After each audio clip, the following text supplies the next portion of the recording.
Kadang hidup punya cara aneh buat ngetes lo, bukan pakai tanda-tanda besar, bukan pakai badai dramatis kayak di film, tapi lewat momen kecil yang numpuk diam-diam sampai di satu titik lo berhenti, narik napas, dan mikir. Kenapa semua hal harus datang barengan? Lo mungkin pernah ngerasain hari kayak gini, bangun tidur dengan perasaan capek, padahal lo belum ngapa-ngapain. HP lo penuh chat yang harus dijawab, email yang minta keputusan, masalah yang minta perhatian, dan semuanya datang tanpa ngasih lo waktu buat siap. Jalanan macet, orang-orang di sekitar ngeburu-buru lo, ada yang ngomong seenaknya, ada yang nyalahin lo atas hal yang bahkan lo nggak punya kendali. Dan di tengah semua itu, lo cuma bisa diam sebentar, duduk, dan ngerasain satu hal. Kewalahan. Hidup nggak selalu ngetes lo dengan tragedi. Kadang, dia ngetes lewat tekanan kecil yang stabil, yang kayak jarum halus menusuk pelan tapi sering. Lo tahu rasanya. Lo lagi pengen tenang. Tapi ada satu hal yang bikin lo kesel, lalu muncul hal lain, lalu hal lain lagi. Sampai akhirnya lo kehilangan mood, kehilangan fokus, dan pada akhirnya kehilangan kendali atas diri sendiri. Di titik-titik kayak itu, banyak orang milih marah, nyalahin sekitar, atau bahkan nyalahin diri sendiri. Kita sering percaya kalau yang bikin hidup berat, itu masalahnya. Tapi makin lama makin kerasa kalau masalahnya bukan seberapa besar kesulitannya. Masalahnya adalah gimana cara kita ngeliat dan ngerespon semua itu. Lo mungkin pernah bilang ke diri lo sendiri, kenapa hidup gue gini amat? Atau kenapa gue yang harus ngerasain semua ini? Tapi lama-lama, lo mulai sadar, sebenarnya bukan dunia yang menyerang lo. Dunia cuma jalan seperti biasa. Yang berubah adalah isi kepala lo pikiran, ekspektasi, dan cara lo menghadapi semua tekanan itu. Ada momen tertentu ketika lo berdiri di depan cermin, atau duduk sendiri di kamar. Dan lo ngerti satu hal, lo nggak bisa lagi terus-terusan bereaksi secara impulsif. Lo butuh sesuatu yang bikin lo tetap tegak meskipun hidup ngedorong lo dari segala arah. Lo butuh pola pikir yang nggak gampang runtuh, yang tetap stabil bahkan ketika orang lain mulai goyah. Dan justru di tengah kekacauan sederhana itulah, lo mulai ngerti kenapa banyak orang balik ke filosofi-filosofi kuno. Bukan karena mereka pengen kelihatan bijak, tapi karena mereka nyari pegangan. Mereka nyari cara buat tetap waras, tetap tenang, tetap berdiri. Meskipun situasi di luar tubuh mereka kacau balau, hidup memang gak pernah berhenti ngetes lo. Setiap hari, ada aja hal yang bikin lo kepancing. Ada yang bikin lo kesel, bikin lo sedih, bikin lo capek sampai ke tulang. Tapi, di balik semua itu, ada satu pertanyaan yang lebih penting daripada kenapa ini terjadi. Pertanyaan itu adalah, apa yang sebenarnya bisa gue kontrol? Disinilah ceritanya mulai berubah. Disinilah lo mulai masuk ke perjalanan baru. Lo mulai ngerti kalau kekuatan terbesar manusia bukan ada di otot, bukan ada di status sosial, bukan ada di uang, dan bukan ada di hubungan. Kekuatan terbesar itu ada di sini, di kepala lo sendiri. Lo mulai sadar kalau dunia bisa aja berantakan. Orang bisa aja ngomong seenaknya. Rencana lo bisa aja gagal. Tapi selama pikiran lo tetap tenang, lo nggak benar-benar kalah. Selama lo bisa ngarahin perhatian lo ke hal yang bisa lo pegang, lo nggak bakal tenggelam. Banyak orang ngerasa mereka kalah karena hidup terlalu keras. Tapi sebenarnya, mereka kalah karena nggak pernah belajar memperkuat pola pikir mereka. Mereka sibuk nyalahin badai. Padahal yang perlu diperbaiki adalah bagaimana cara mereka berdiri di tengah badai itu. Dan itu alasan kenapa cerita ini dimulai dari sini. Bukan dari kemenangan, bukan dari inspirasi, tapi dari hari ketika hidup ngetes lo tanpa ampun. Karena justru dari titik terberat, pola pikir yang kuat mulai terbentuk. Justru dari rasa kewalahan, lo mulai ngerti apa yang harus diatur ulang. Justru dari kekacauan, lo mulai ngerti pentingnya ketenangan. Kadang hidup harus ngelempar lo ke tepi supaya lo sadar kalau selama ini lo cuma lari, bukan berdiri. Kadang hidup harus mengguncang lo dulu, supaya lo bisa tumbuh. Dan kadang, yang lo kira sebagai hari paling berat ternyata adalah pintu masuk ke versi diri lo yang jauh lebih matang dan jauh lebih kuat. Jadi kalau hari ini, lo ngerasa hidup lagi ngetes lo habis-habisan, itu bukan akhir, itu justru pembuka. Itu tanda kalau lo sudah siap masuk ke pola pikir yang lebih tinggi. Pola pikir yang bisa bikin lo ngalahin apapun. Bukan karena dunia jadi lebih baik, tapi karena lo yang jadi lebih kokoh. Dan disinilah perjalanan stoik lo dimulai. Dari momen ketika hidup ngetes lo tanpa ampun, sampai lo akhirnya ngerti cara buat nggak gampang ambruk lagi. Dari titik ini, semuanya berubah. Dari titik ini, lo belajar bukan cuma bertahan, tapi menguasai diri lo sendiri. Ada satu ajaran sederhana yang jadi inti dari semua pemikiran stoik. Satu kalimat yang kalau lo pahami bener-bener, hidup lo bisa berubah total. Kalimat itu adalah fokus sama apa yang bisa lo kendalikan, dan lepaskan apa yang gak bisa lo kendalikan. Kedengarannya simple, tapi Tapi justru kesederhanaan ini yang bikin banyak orang ngeremehin. Mereka mikir, ya gue udah tahu itu. Padahal kalau dilihat dari hidup sehari-hari, kebanyakan orang justru sibuk mikirin hal-hal yang sepenuhnya di luar kendali mereka. Lo pernah nggak kejebak dalam situasi di mana lo ngerasa kesel bukan karena masalahnya besar, tapi karena lo ngerasa nggak punya kendali atas apa yang terjadi? Macet berjam-jam, orang ngomong seenaknya, rencana kerja batal, orang yang lo sayang ngecewain lo, atau sekadar hujan turun pas lo pengen jalan. Semua itu memicu emosi bukan karena kejadiannya luar biasa, tapi karena pikiran lo bilang, harusnya ini nggak terjadi. Kita sering ngelawan kenyataan yang nggak bisa kita ubah. Kita protes, kita ngedumel, kita ngerasa diperlakukan nggak adil. Tapi stoik datang buat bilang, hidup nggak peduli sama ekspektasi lo. Yang bisa lo kontrol cuma satu respon lo. Dan di titik ini, kalau lo mau jujur, lo bakal sadar bahwa sebagian besar kekacauan emosi datang dari hal-hal yang gak pernah lo punya kendali sejak awal. Lo marah karena tindakan orang lain. Lo sedih karena ucapan orang lain. Lo kecewa karena situasi berjalan gak sesuai rencana. Tapi coba lo tanya diri sendiri. Dari semua itu, bagian mana yang beneran ada dalam kontrol lo? Apa lo bisa ngatur ucapan orang? Enggak. Apa lo bisa ngatur setiap kejadian yang menimpa lo? Juga enggak. Yang bisa lo atur cuma cara lo menghadapi semuanya. Dan justru disitulah letak kekuatan terbesar. Stoik mengajarkan bahwa hal yang benar-benar milik lo hanyalah pikiran, sudut pandang, keputusan, dan tindakan. Semua hal lain, opini orang, cuaca, kondisi sosial, keberuntungan, mood orang lain, itu semua bukan punya lo. Kalau lo megang erat hal-hal yang bukan punya lo pasti kecapekan. Bayangin tangan lo ngegenggam erat sesuatu yang sebenarnya nggak bisa lo pegang. Nggak peduli seberapa kuat lo nyoba nahan, ujungnya tetap bakal lepas. Dan yang tersisa cuma rasa sakit karena lo maksa genggam sesuatu yang gak pernah jadi milik lo. Di titik ini, banyak orang mulai paham kenapa pemikiran stoik itu bukan sekadar filsafat kuno, tapi strategi hidup yang relevan banget di dunia sekarang yang penuh tekanan. Karena ketika lo tahu batasan kendali lo, hidup jadi jauh lebih ringan. Bukan karena masalah hilang, tapi karena lo berhenti nyeret beban yang bukan tugas lo. Lo lihat, kebebasan sejati itu bukan tentang melakukan apapun yang lo mau, tapi tentang kebijaksanaan untuk tahu mana yang seharusnya lo perjuangkan dan mana yang sebaiknya lo lepaskan. Banyak orang hidup dalam mode reaktif. Sesuatu terjadi, mereka langsung terpancing. Ada komentar negatif, mereka langsung panas. Ada rencana gagal, mereka langsung kehilangan arah. Padahal, kalau lo ngikutin cara pikir stoik, lo bakal berhenti sejenak dan nanya ke diri sendiri, apa ini sesuatu yang bisa gua kontrol? Kalau iya, maka lakukan sesuatu. Kalau enggak, maka lepaskan beban itu. Tapi bukan berarti lo pasrah atau menyerah. Bukan berarti lo jadi orang yang gak peduli. Stoik bukan ngajarin lo untuk jadi dingin atau apatis. Mereka ngajarin lo untuk bijak. Lo tetap bisa peduli. Tapi lo harus cerdas memilih di mana lo meletakkan energi lo. Contohnya sederhana, lo nggak bisa ngatur apakah orang suka sama lo atau enggak. Tapi lo bisa ngatur bagaimana lo memperlakukan orang lain. Lo nggak bisa maksa dunia berjalan sesuai keinginan lo. Tapi lo bisa ngatur usaha dan sikap lo tiap hari. Lo nggak bisa ngatur hal buruk supaya nggak pernah terjadi. Tapi lo bisa ngatur cara lo merespon ketika hal buruk itu datang.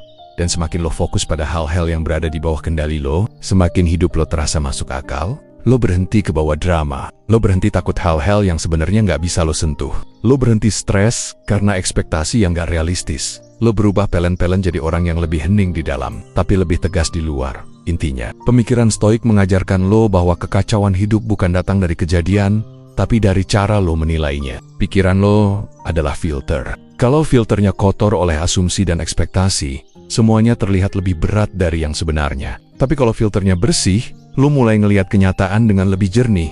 Ada satu kelegaan luar biasa ketika lo akhirnya bisa membedakan mana yang di tangan lo dan mana yang tidak. Lo seperti berdiri di tengah badai, tapi bukan buat melawan angin. Lo berdiri dengan stabil, karena lo tahu yang perlu lo jaga hanyalah langkah lo sendiri. Sisanya biarkan angin lewat pada akarnya.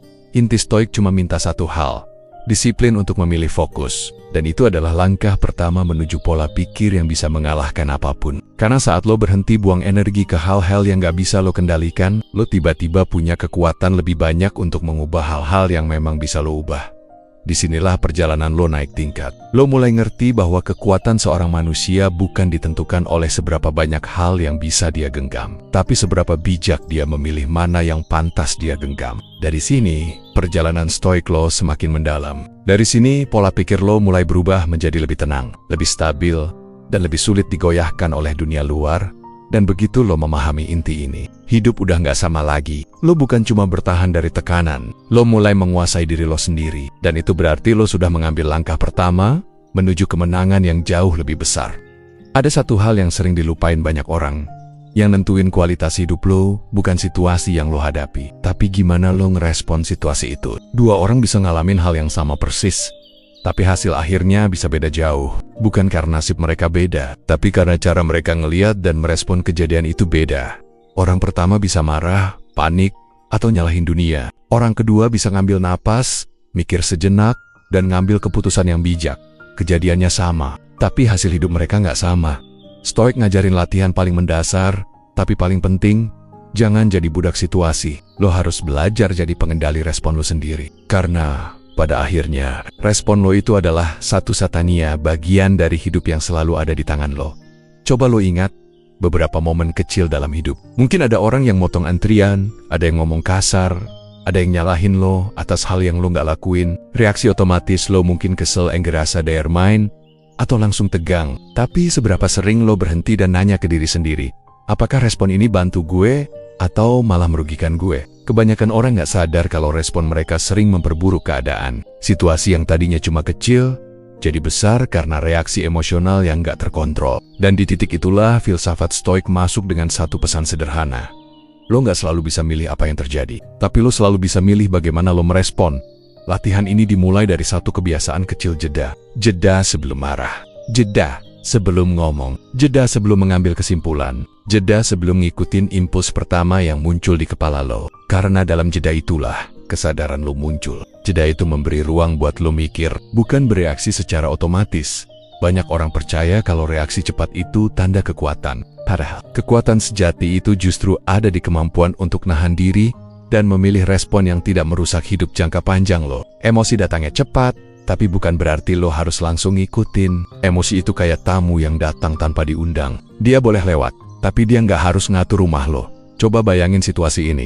Lo lagi kerja keras, lalu ada orang komentar nyakitin hati. Lo bisa langsung tersinggung dan kesel seharian. Atau lo bisa berhenti sebentar, sadar bahwa respon lo yang bakal nentuin mood dan energi lo sendiri, lalu memilih buat nggak ngasih kekuasaan ke perkataan orang lain. Karena pada akhirnya kalau lo marah karena kata-kata orang lain, itu artinya lo ngasih kendali atas hidup lo ke orang itu. Lo kasih mereka remote control atas hati lo. Dan Stoik ngajarin, jangan pernah kasih remote itu ke siapapun. Latihan ini bukan tentang menahan marah sampai lo jadi patung. Bukan tentang pura-pura baik-baik aja padahal lo lagi kesel. Tapi tentang melatih diri lo untuk nggak dikuasai sama emosi pertama yang muncul. Lo belajar ngeliat emosi sebagai sinyal, bukan sebagai komando.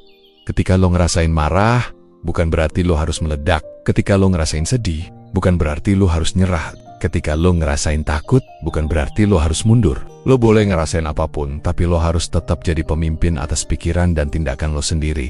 Di dunia modern yang serba cepat, kemampuan mengatur respon ini jauh lebih berharga daripada apapun. Karena banyak kejadian sekarang yang memang di luar kontrol kita. Media sosial, komentar negatif, tekanan kerja, perubahan tak terduga. Lo nggak bisa ngatur semuanya, tapi respon lo bisa menentukan apakah lo hancur atau berkembang. Kalau lo jago dalam latihan ini, hidup lo berubah secara drastis. Lo jadi orang yang lebih stabil. Lo nggak gampang keganggu, lo nggak gampang kepancing, lo jadi lebih tenang dalam situasi yang orang lain anggap kacau. Dan ketenangan itu bukan berarti lo lemah. Justru itu tanda kalau lo udah naik level. Orang-orang di sekitar mungkin bakal bingung, kenapa lo bisa tetap tenang ketika keadaan ribut, kenapa lo nggak ikut panik ketika orang lain kehilangan kendali, kenapa lo bisa menjawab dengan kepala dingin, bukan dengan emosi. Dan di titik itu, lo bakal sadar bahwa respon lo bukan lagi sekadar kebiasaan, respon lo udah jadi kekuatan. Setiap kali lo bisa memilih respon yang lebih baik daripada impuls pertama, itu kemenangan kecil. Tapi kemenangan kecil itulah yang pelan-pelan membentuk mental baja. Lo nggak lahir dengan pola pikir kuat, lo meletania. Satu keputusan kecil setiap hari. Latihan ini juga membantu lo untuk nggak ngikutin drama orang lain. Lo jadi sadar bahwa bukan tugas lo buat nyelamatin mood semua orang. Bukan tugas lo buat membenarkan pikiran orang. Bukan tugas lo buat ngejar validasi siapapun. Tugas lo cuma satu, menjaga respon lo sendiri. Dan ketika respon lo baik, hidup lo ikut membaik. Akhirnya, ketika lo mulai memahami latihan ini dengan sepenuh hati, lo akan melihat hidup dari sudut pandang yang baru. Segala sesuatu yang terjadi hanyalah pemicu. Tapi lolah saklar yang menentukan apakah lampu itu menyala terang atau padam total. Situasi itu netral. Lo yang memberi warna.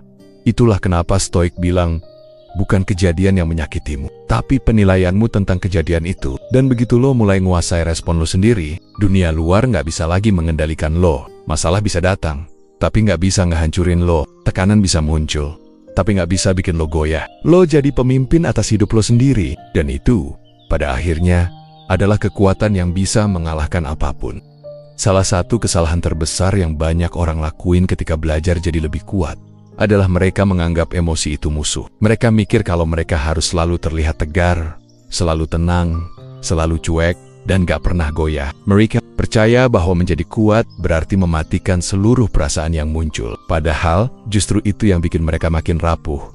Stoik gak pernah ngajarin untuk membunuh emosi. Mereka justru ngajarin cara memahami emosi, supaya lo gak jadi budaknya. Karena kalau lo mencoba melawan emosi lo sendiri, lo kayak berperang dengan bayangan lo. Lo capek, tapi nggak pernah menang. Ada satu kebenaran yang sederhana tapi sering banget dilupakan. Perasaan itu bukan ancaman. Perasaan itu sinyal. Emosi cuma ngasih tahu kalau ada sesuatu yang lagi terjadi di dalam diri lo. Marah bisa berarti ada batasan yang dilanggar. Sedih bisa berarti ada kehilangan atau kebutuhan yang nggak terpenuhi. Takut bisa berarti ada sesuatu yang perlu lo antisipasi. Semua itu bukan musuh. Mereka cuma pesan.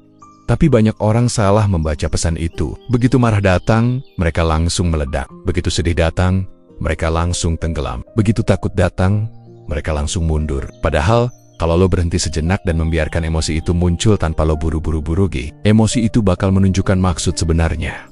Strategi Stoik terhadap emosi bukan melawan, tapi mengamati. Lo ngambil langkah mundur dan ngelihat emosi itu kayak lo ngelihat ombak di laut. Ombaknya nggak perlu lo lawan, ombak itu selalu datang dan pergi. Yang harus lo pelajari adalah cara berdiri, bukan cara menghentikan laut. Banyak orang menderita bukan karena emosinya terlalu kuat, tapi karena mereka menolak perasaan itu. Mereka berusaha keras buat kelihatan baik-baik aja, padahal dalam hati mereka berantakan. Mereka menekan perasaan demi terlihat kuat. Mereka tutup mulut meski pikirannya berisik. Tapi semakin lo menolak emosi, semakin keras emosi itu ngetuk pintu. Coba, lo bayangin. Lo punya bola karet dan lo tekan dalam-dalam ke dalam air. Selama lo tahan, bola itu kelihatan gak ada masalah. Tapi begitu tangan lo lepas, bola itu bakal nyembur ke atas dengan tenaga lebih besar.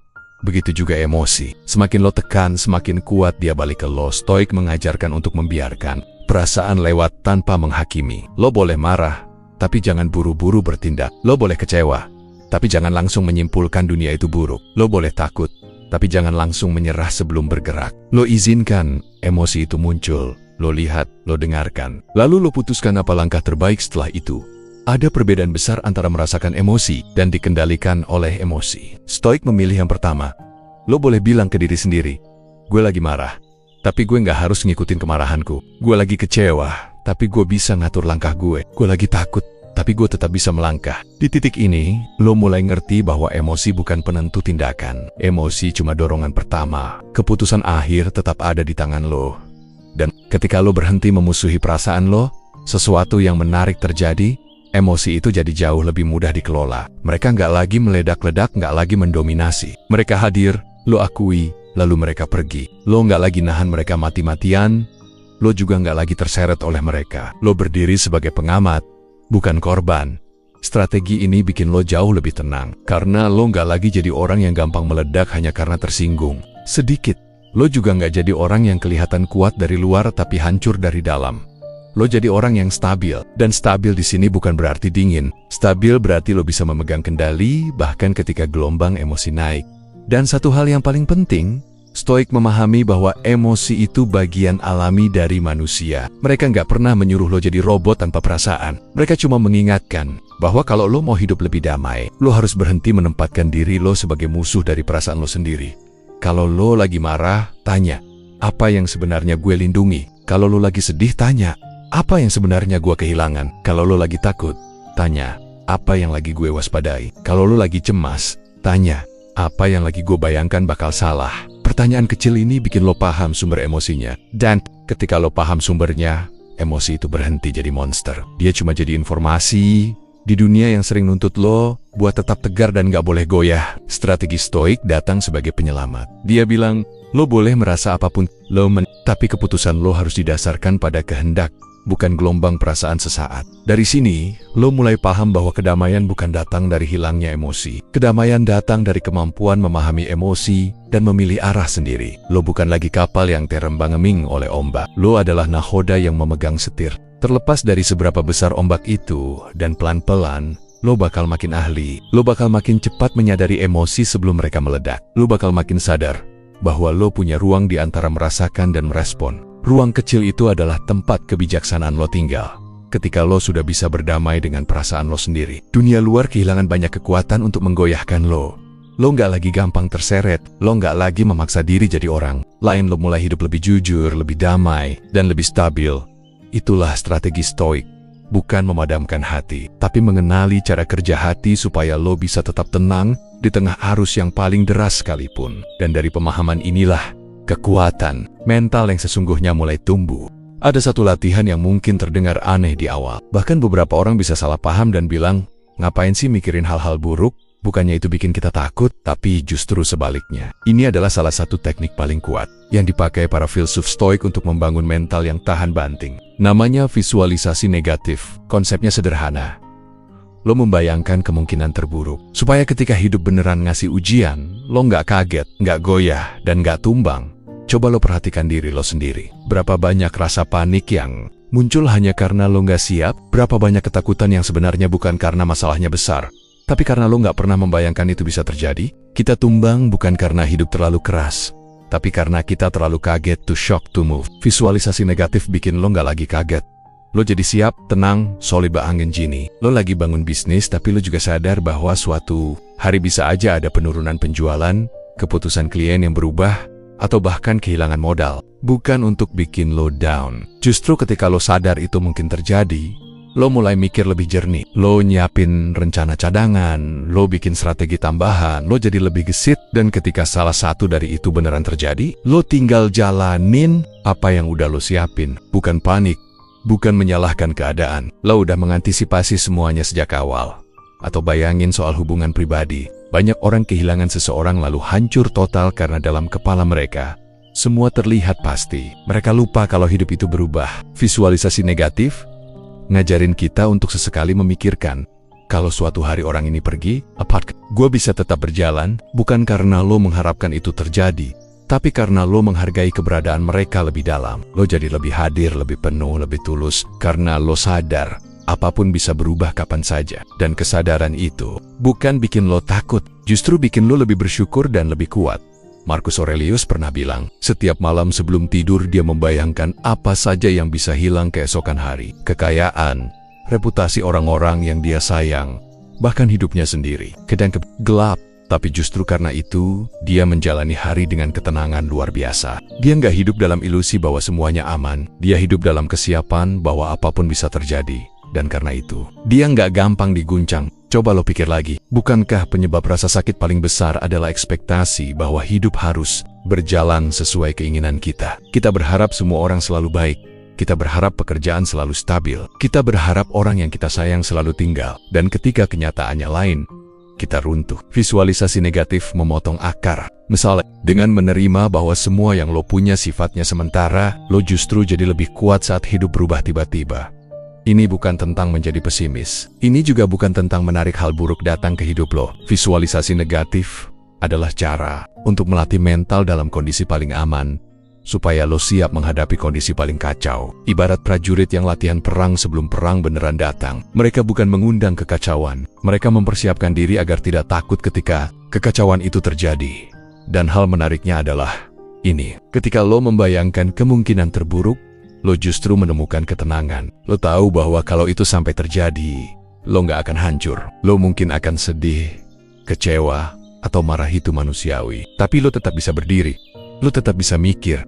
Lo tetap bisa jalan. Itu sebabnya mental stoik begitu stabil. Mereka berharap dunia bersikap lembut. Mereka belajar bersiap menghadapi dunia apa adanya.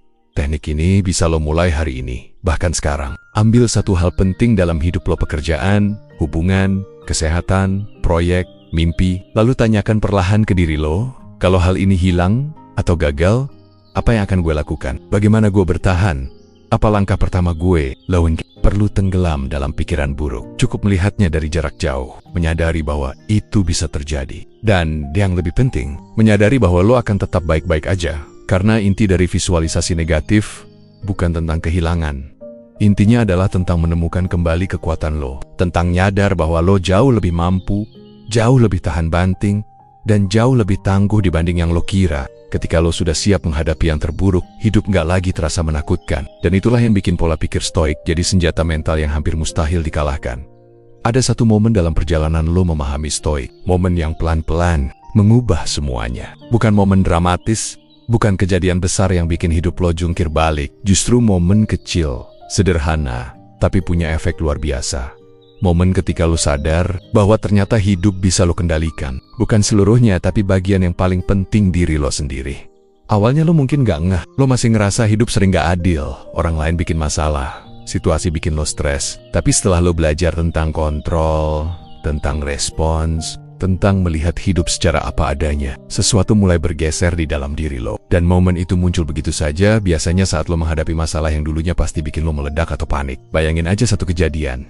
Seseorang ngomong kasar ke lo, biasanya lo langsung panas, refleks balik ngegas. Tapi kali ini, lo diem sebentar, lo ngerasain ada jeda kecil sebelum lo bereaksi. Lo ngambil napas, lo sadar gue bisa pilih cara gue merespons. Dan lo milih buat nggak ikut terbawa. Lo jawab seperlunya, atau lo bahkan nggak jawab sama sekali. Di titik itu, sesuatu berubah. Lo mau rasa kuat, lebih kuat dari orang yang teriak-teriak, lebih kuat dari situasi itu sendiri, atau kejadian lain. Sesuatu nggak berjalan sesuai rencana. Dulu lo pasti langsung stres, bingung, nyalahin diri sendiri atau keadaan. Tapi kali ini lo ngelihat masalah itu kayak puzzle yang harus diselesaikan. Lo tenang, lo mikir, lo ambil langkah. Dan tanpa lo sadari, lo bukan lagi korban keadaan, lo jadi pengendalinya. Momen-momen kecil kayak gitu yang akhirnya numpuk. Lo mulai sadar bahwa ketenangan bukan bakat, tapi keterampilan. Kekuatan bukan soal otot, tapi soal pikiran. Dan kemampuan untuk mengendalikan hidup bukan berarti lo bisa ngatur dunia, tapi lo bisa ngatur isi kepala lo, isi hati lo, dan cara lo berdiri menghadapi apapun yang lewat. Itulah titik baliknya. Saat lo berhenti menunggu dunia jadi lebih baik, saat lo berhenti berharap orang berubah sesuai mau lo, saat lo berhenti cari alasan di luar diri, dan lo lihat satu kebenaran, hidup lo nggak berubah sampai lo yang berubah. Dengan pola pikir stoik, lo ngerasain sesuatu yang jarang orang rasakan. Rasa tenang yang datang bukan karena keadaan membaik, tapi karena lo yang membaik. Lo nyadar bahwa kontrol terbesar yang pernah lo punya ada pada diri lo sendiri. Dan begitu lo ngerti itu, hidup terasa jauh lebih ringan. Masalah tetap ada, tapi efeknya beda. Tantangan tetap muncul, tapi lo nggak gampang runtuh. Orang lain tetap bisa bikin situasi sulit, tapi lo nggak lagi kehisap. Yang menarik adalah, setelah lo mengalami titik balik ini, cara lo melihat keberhasilan pun berubah. Lo nggak lagi terpaku pada hasil. Lo fokus pada proses. Lo fokus pada usaha terbaik yang bisa lo kasih. Karena lo tahu hasil bukan wilayah lo, tapi usaha itu 100% di tangan lo. Titik balik ini juga bikin lo lebih percaya diri. Tapi bukan percaya diri yang berisik. Ini percaya diri yang tenang, yang datang dari pengetahuan bahwa lo bisa menghadapi apapun. Lo mungkin nggak tahu apa yang bakal terjadi besok, tapi lo tahu diri lo cukup kuat untuk menjalaninya. Dan dalam perjalanan ini, ada hal lain yang pelan-pelan tumbuh. Rasa bangga yang gak perlu diumbar. Lo bangga sama kemampuan lo menahan diri. Lo bangga sama ketenangan lo. Lo bangga sama cara lo ngadepin situasi yang dulu pasti bikin lo kalah. Bukan bangga karena lo lebih hebat dari orang lain, tapi karena lo lebih hebat dari diri lo yang dulu. Itu adalah kemenangan paling penting yang bisa manusia capai. Pada akhirnya, momen titik balik ini bukan cuma soal sadar bahwa lo bisa mengendalikan hidup, tapi lebih dalam dari itu, lo sadar bahwa hidup lo selama ini membaik bukan karena dunia berubah, tapi karena lo berubah. Dan setelah lo merasakan kekuatan itu, kekuatan untuk memilih respons, kekuatan untuk tetap tenang, kekuatan untuk menerima apa yang lo nggak bisa kontrol, lo akan sulit kembali ke cara hidup lama. Karena lo udah ngerasain sendiri kedamaian. Itu bukan hadiah dari dunia, tapi hasil dari cara lo berpikir. Dan pola pikir stoik lah yang nganterin lo sampai ke titik itu, titik di mana lo akhirnya ngerti bahwa lo punya kekuatan yang selama ini lo cari ke mana-mana. Ada satu momen dalam perjalanan lo memahami stoik, momen yang pelan-pelan mengubah semuanya. Bukan momen dramatis, bukan kejadian besar yang bikin hidup lo jungkir balik. Justru momen kecil, sederhana, tapi punya efek luar biasa. Momen ketika lo sadar bahwa ternyata hidup bisa lo kendalikan. Bukan seluruhnya, tapi bagian yang paling penting diri lo sendiri.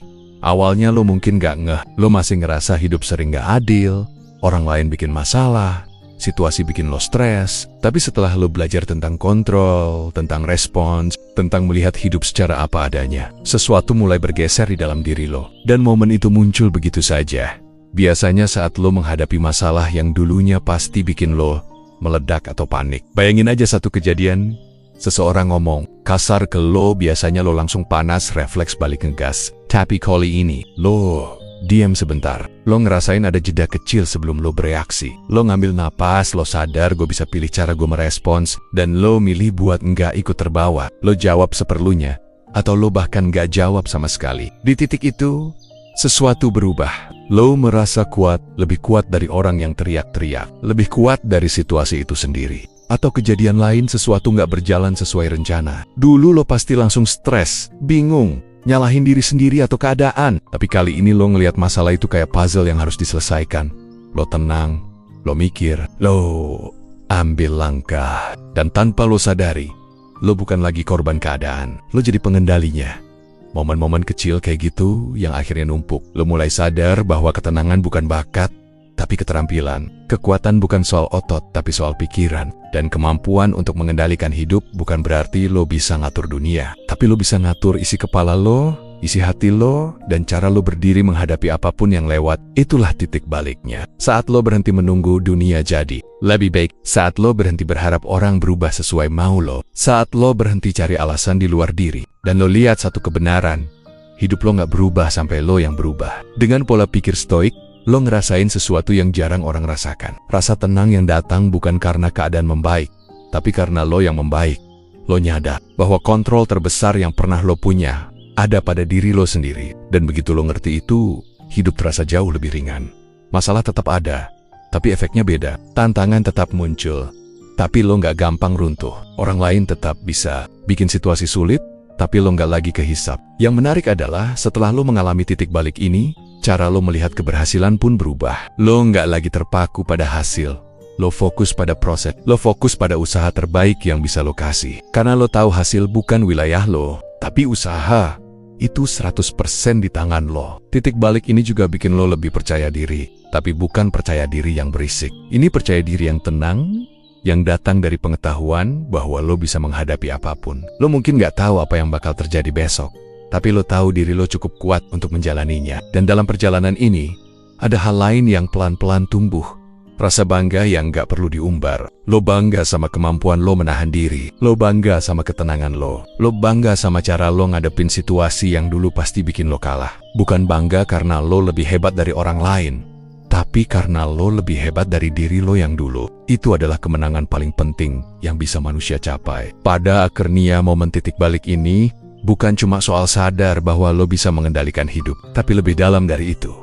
Lo sadar bahwa hidup lo selama ini membaik, bukan karena dunia berubah, tapi karena lo berubah. Dan setelah lo merasakan kekuatan itu, kekuatan untuk memilih respons, kekuatan untuk tetap tenang, kekuatan untuk menerima apa yang lo nggak bisa kontrol, lo akan sulit kembali ke cara hidup lama. Karena lo udah ngerasain sendiri, kedamaian itu bukan hadiah dari dunia, tapi hasil dari cara lo berpikir. Dan pola pikir stoik lah yang nganterin lo sampai ke titik itu, titik di mana lo akhirnya ngerti bahwa lo punya kekuatan yang selama ini lo cari kemana-mana.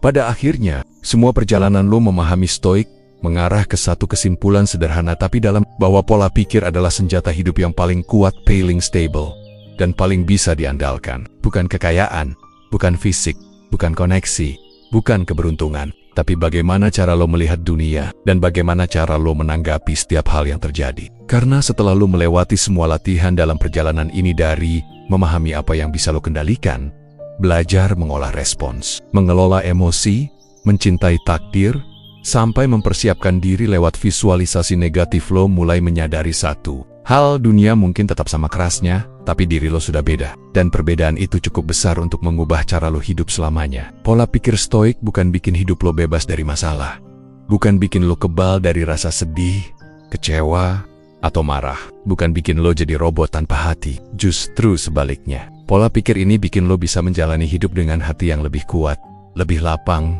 lebih matang. Lo tetap manusia, tapi manusia yang gak mudah diguncang. Yang dulu bikin lo tersinggung, sekarang cuma lewat. Yang dulu bikin lo stres, sekarang lo lihat sebagai langkah. Yang dulu bikin lo terpuruk, sekarang lo lihat sebagai pelajaran. Yang dulu bikin lo takut, sekarang lo hadapi dengan kepala tegak. Karena lo akhirnya ngerti bahwa setiap hal yang datang ke hidup lo, yang baik maupun yang buruk, selalu punya tempat dalam perjalanan lo. Lo berhenti memandang hidup sebagai sesuatu yang harus sempurna. Lo berhenti maksa dunia buat nurut sama keinginan lo. Dan ketika lo berhenti berperang melawan realitas, di situ lo menemukan damai. Itu salah satu rahasia terbesar pola pikir Stoik. Ketenangan datang bukan dari menang melawan hidup, tapi dari ngerti cara hidup bekerja. Pola pikir ini juga ngasih lo kepercayaan diri yang jarang dimiliki orang.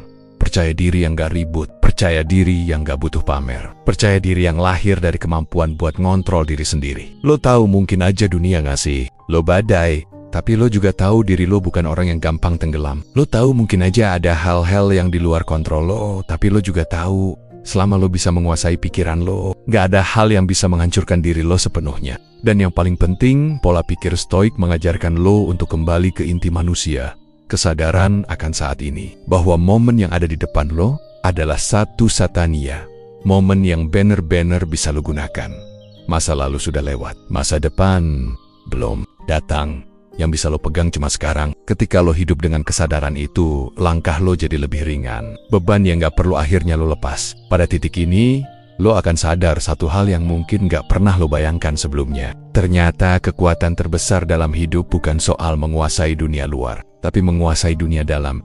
Dunia di dalam kepala lo, dunia di dalam hati lo. Dunia yang gak bisa disentuh orang lain, tapi justru menentukan segalanya. Dan begitu lo paham cara mengelola dunia itu, lo hampir gak bisa dikalahkan. Masa bisa datang, tapi gak menghancurkan lo. Orang bisa ngecewain lo, tapi gak bikin lo patah. Takdir bisa berubah arah, tapi lo tetap berdiri. Karena di dalam diri lo ada fondasi kokoh yang gak bisa diambil siapapun. Pola pikir yang stabil, tenang dan sadar. Pola pikir yang bikin lo bisa maju selangkah demi selangkah, meski keadaan lagi gak ideal. Pola pikir yang bikin lo bisa mengambil keputusan terbaik tanpa harus didorong rasa takut atau emosi sesaat. Pola pikir yang bikin lo tetap bergerak bahkan ketika dunia sekitar lo berhenti. Inilah kenapa Stoik bukan sekadar filosofi.